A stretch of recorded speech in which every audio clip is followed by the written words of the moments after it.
मुबारक हो, she is expecting.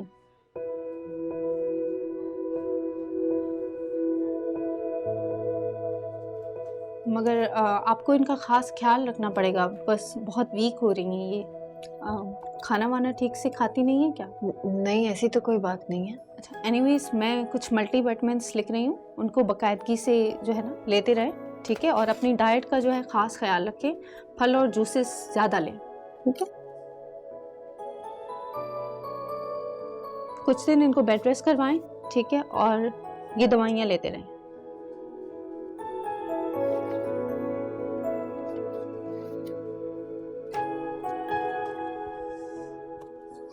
Saira, मुझे समझ में नहीं आ रहा बेटा, इतनी बड़ी खुशखबरी, लेकिन अभी तुम्हें छोड़कर मुझे एयरपोर्ट के लिए निकलना है। मेरा जाना भी बहुत ज़रूरी है, अब मजबूरी है।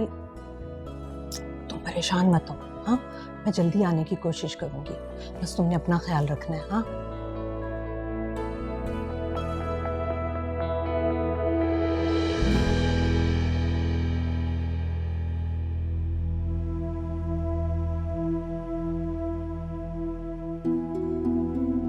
जायरा,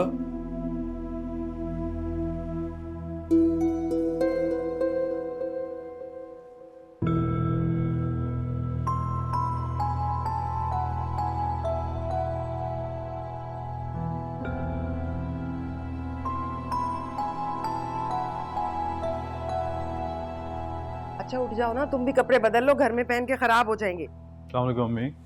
जायरा कहाँ पर है? पता नहीं। क्या मतलब पता नहीं, बता के नहीं गई आपको? मुझे बताकर जाती है वो भला। उसकी माँ आई थी दुबई से अचानक, बस दोनों माँ बेटी उठी और घर से निकल गई। बल्कि इतना बुरा लगा, इसके रिश्ते वाले आ रहे थे, क्या सोचते होंगे वो, घर की बहू घर में ही नहीं है। जायरा भाभी को तो पता नहीं क्या प्रॉब्लम है हमसे। हम उनका इतना ख्याल रखते हैं, उनसे इतना प्यार करते हैं, मगर वो है कि उनके मिजाज ही नहीं मिलते। उसका क्या कसूर है? कसूर तो सारा इसका है, इसी ने शय दे रखी है। तुम अगर बीवी की लगामें कसकर रखते ना, उसकी हिम्मत ना होती हमसे इस तरह का बर्ताव करने की। अम्मी मैं ना दफ्तर से थका हारा आता हूँ, बहुत सा काम करके, आते ही शुरू मत हो जाएगा। रिक्वेस्ट है मेरी आपसे, जब देखो एक ही बात। देख रही हैं आप, अपनी बीवी के खिलाफ एक लफ्ज नहीं सुनते ही। सब देख रहे। कहाँ गई थी तुम? सादिक, किस तरह बात कर रहे हैं आप? क्या हो गया आप? मैं तुमसे जो पूछ रहा हूँ मुझे उसका जवाब दो। कहाँ गई थी और अम्मी को बता के क्यों नहीं गई थी? मैं इसे डॉक्टर के पास लेकर गई थी, बुखार में तप रही थी और ऐसी हालत में भी घर के कामों में लगी हुई थी बेचारी। किसी को ख्याल नहीं आया इसे डॉक्टर के पास ले जाने का। मैं किसी और से क्या शिकायत करूं? मैं तुमसे पूछती हूँ साथ, तुम्हें भी ख्याल नहीं आया? ये बीवी है तुम्हारी, बीवी का ख्याल रखना शौहर की जिम्मेदारी होती है। अम्मी प्लीज। तुम चुप रहो, मुझे बात करने दो। साथ हमने इसे तुम्हारी बीवी बनाकर तुम्हारे साथ रुखसत किया था, घर की मासी नहीं। अपनी माँ से बोलो कि घर के कामों के लिए कोई मासी रख ले। वैसे भी इसकी अब हालत ऐसी नहीं है कि किसी की चाकरी कर सके। डॉक्टर ने बेड रेस्ट का कहा है, अभी थोड़ा सा ख्याल कर लो।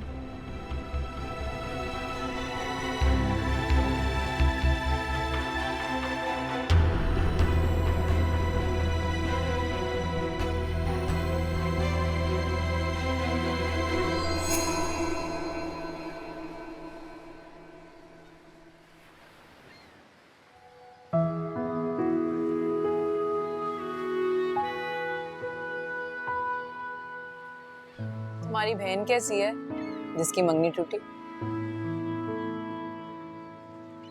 अपसेट है, अभी ठीक होने में थोड़ा टाइम तो लगेगा।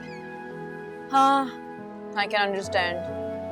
लड़कियां बड़ी बेवकूफ होती हैं, अगर किसी के साथ इमोशनली अटैच हो जाएं तो फिर उन्हें भुला नहीं पाते। सिर्फ अटैचमेंट की बात नहीं है, उसकी नेचर भी ऐसी है, आसान लड़की नहीं है वो। क्या मतलब? मतलब बहुत ही पोजेसिव और डिमांडिंग सी है। वो तो मैं भी हूँ। नहीं नहीं, तुम उसके जैसी नहीं हो, तुम तो बड़ी अंडरस्टैंडिंग हो। हाँ, लेकिन अब ऐसी भी नहीं हूँ कि तुम्हारी हर गलती को इग्नोर कर दूंगी। जाहिर सी बात है, वो तो तुम नहीं करोगी, लेकिन वो बिल्कुल फ्लेक्सिबल नहीं है यार, और आपको पता होना चाहिए कि इस तरह रिश्ते नहीं चलते। अच्छा, तुम्हें अपसेट होने की जरूरत नहीं है। हर प्रॉब्लम अपने टाइम से ही सॉल्व होती है। टेंशन लेने की जरूरत नहीं है तुम्हें, सब ठीक हो जाएगा।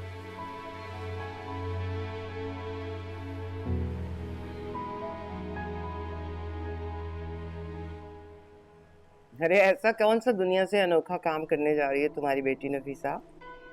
बच्चे तो मासियों के भी पैदा होते हैं, वो तो 9 महीने तक काम करती हैं, छुट्टी पे तो नहीं चली जाती ना।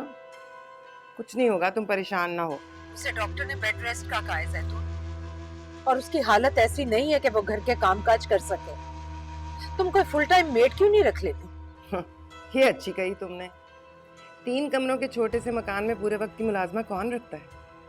और फिर मुलाजमों को देने के लिए हमारे पास पैसे भी नहीं। जब से भाई साहब ने महीने के पैसे देने बंद किए हैं ना, हमारे हालात काफी तंग हैं। सुहेल और साद की मामूली तनख्वाहों में गुजारा कैसे होता है बस मैं ही जानती हूँ। अब साद की फैमिली बढ़ेगी, खर्चा और बढ़ जाएगा। ऐसे में मुलाजमों को कौन पैसे देगा? तुम छोड़ो, ज्यादा परेशान मत हो, खैर खैरियत से जाओ। अब आई थी तो 2-4 दिन रुक जाती हमारे पास, पर इस छोटे से घर में तो तुम्हारा दम घुटता होगा ना। बहरहाल मैं तुमसे मिल नहीं सकी, समीना की तरफ जाना पड़ गया। भाई साहब को मेरा सलाम कहना। खुदा।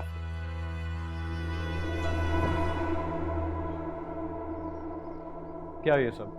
ताई को ये सब कुछ लाने की क्या जरूरत थी? क्या भूखे हैं हम इन चीजों के, या तुमने उनसे शिकायत लगाई थी कि हम तुम्हें इस घर में खाने को ठीक नहीं देते ऐसी हैं? बात नहीं है साथ, डॉक्टर की वजह से अम्मी कॉन्शियस हो गई थी। डॉक्टर ने कहा मेरी डाइट अच्छी होनी चाहिए, बस इसीलिए सब कुछ खरीद लिया। इतनी सी बात है। इतनी सी बात नहीं है सारा, मेरी ईगो हर्ट हुई है।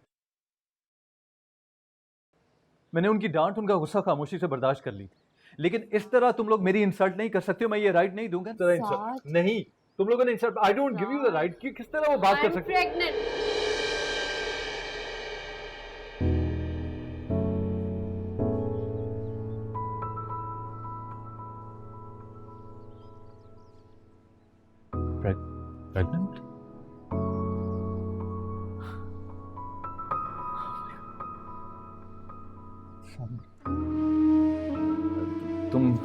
तुमने पहले क्यों नहीं बताया? मुझे खुद नहीं पता था। आज अम्मी जब डॉक्टर के पास लेके गई तो पता चला।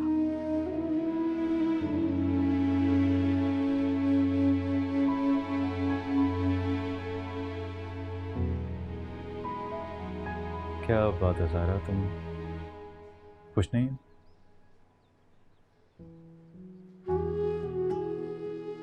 नहीं साथ, ऐसी बात नहीं है। मैं बस आने वाले वक्त को लेके परेशान हूँ।